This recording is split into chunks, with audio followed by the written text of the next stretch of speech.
Je vous parlais au début de ce journal de cette île Tchéguéra, dans la province du Nord Kivu. Le gouvernement vient d'en faire le premier site d'écotourisme en République démocratique du Congo. C'est une infrastructure hôtelière qui a été inaugurée par le ministre du Tourisme. Une inauguration qui intervient au même moment que celle de centres d'hébergement de luxe aux environs du parc national de Virunga. Bobete Ingali Samba et Papi Mbongo nous font découvrir ce site.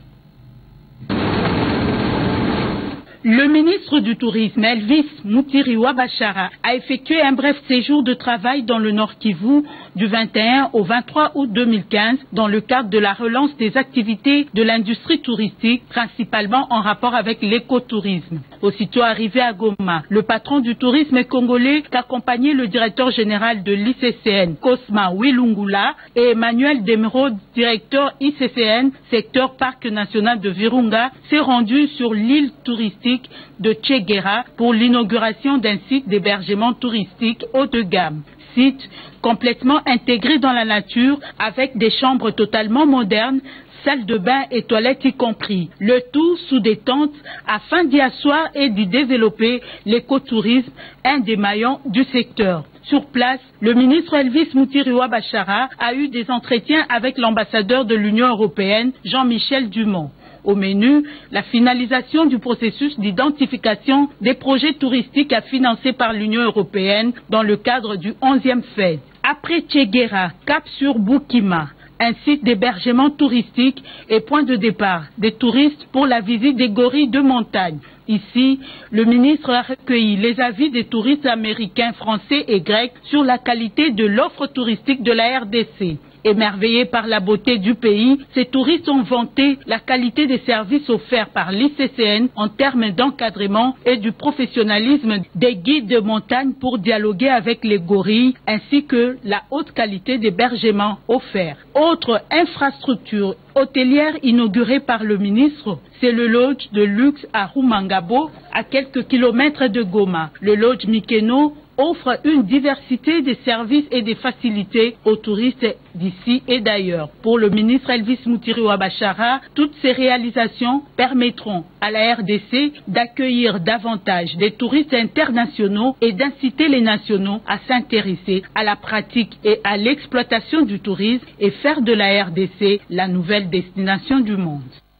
Les experts congolais et internationaux réfléchissent depuis ce matin sur les propositions à faire pour améliorer concrètement la qualité de l'enseignement en République démocratique du Congo. Il s'agit du concept événement qualité de l'enseignement lancé ce jour par le ministre de l'enseignement primaire, secondaire et initiation à la nouvelle citoyenneté. Anastasie Doumbou, Jean-Pierre Chibango.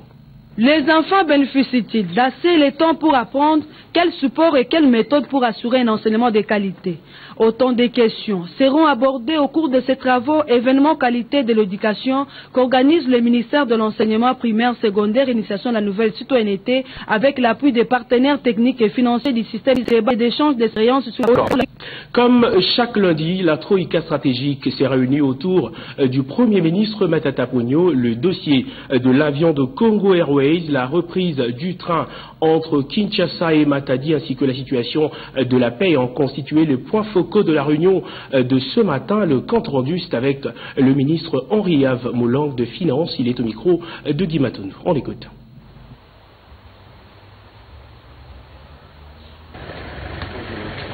Il s'observe une tendance à la baisse du taux de croissance économique.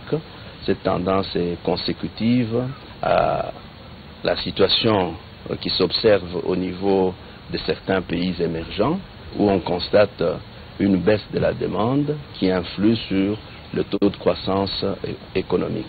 Aujourd'hui, le cuivre au niveau international se vend à 5 000 $ la tonne, alors que pour le pétrole, aujourd'hui, on est à 43 $ le baril.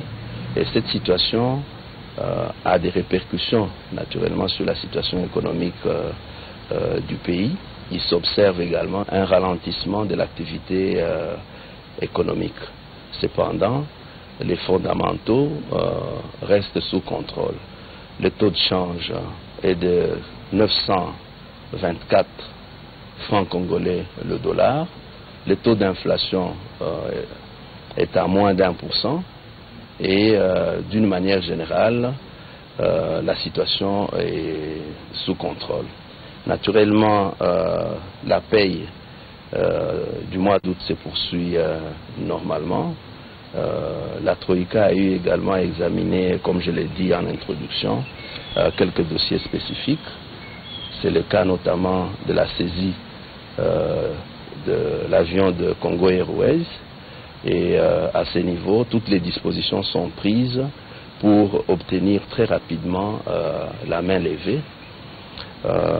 Après ces dossiers, on a eu également à examiner la situation de la SCTP en ce qui concerne plus spécifiquement le chemin de fer Kinshasa-Matadi, où également quelques propositions ont été faites de manière à pouvoir travailler à la réhabilitation de ce chemin de fer pour permettre une plus grande fluidité en ce qui concerne le transport des marchandises de Matadi à Kinshasa.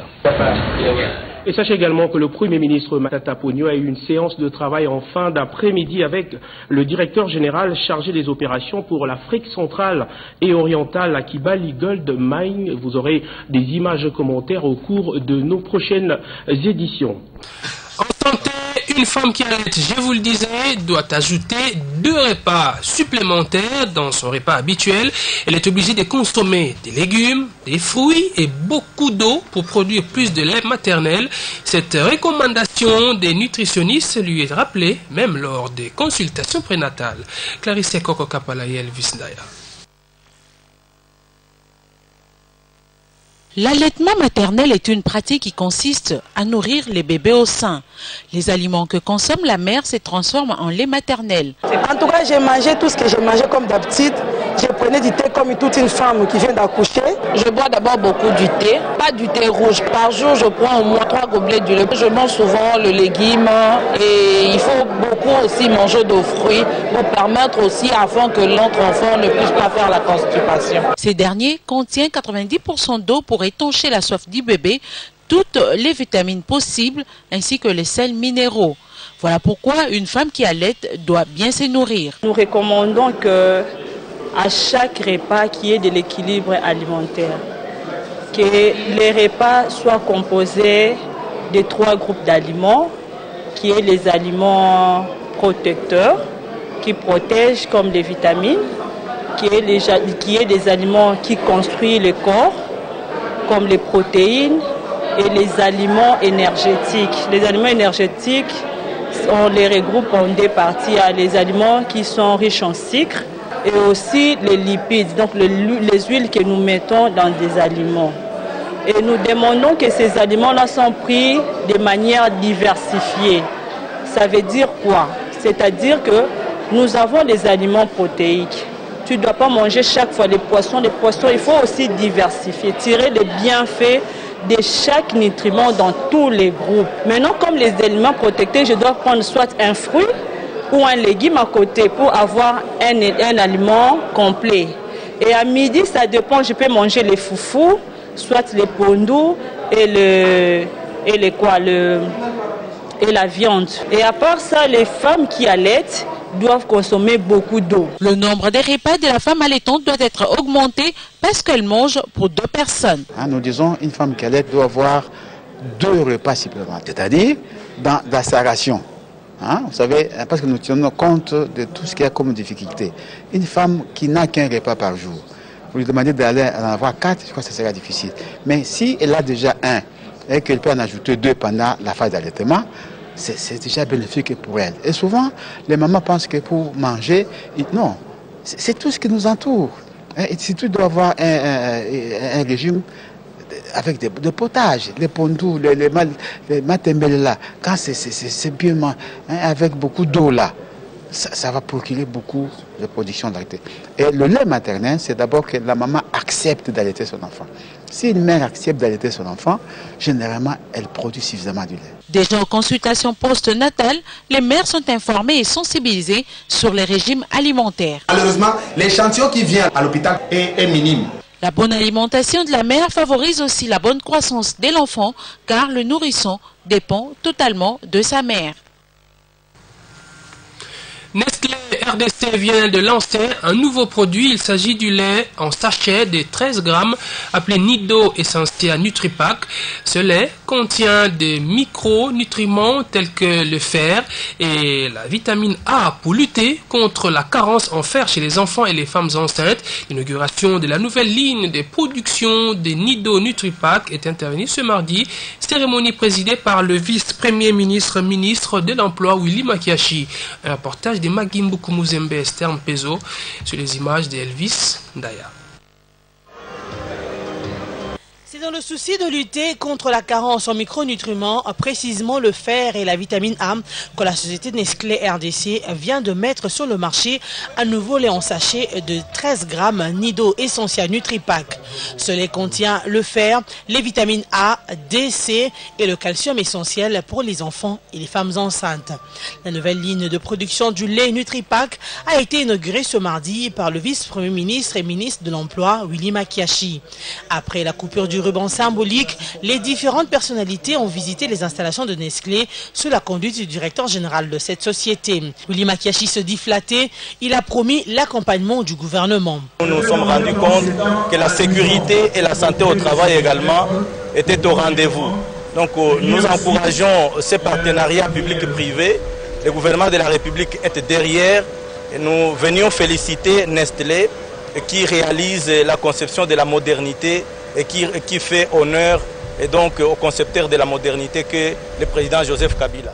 Pour le directeur général de Nestlé, Erkan Konak, ce nouveau lait en sachet est accessible à toutes les bourses. C'est un lait qui répond à ces besoins de la population et aussi ça vient dans un sachet de 13 grammes. Ça veut dire qu'il sera abordable et accessible pour toutes les bourses. Alors toutes les mamans peut acheter, peut donner à ses enfants.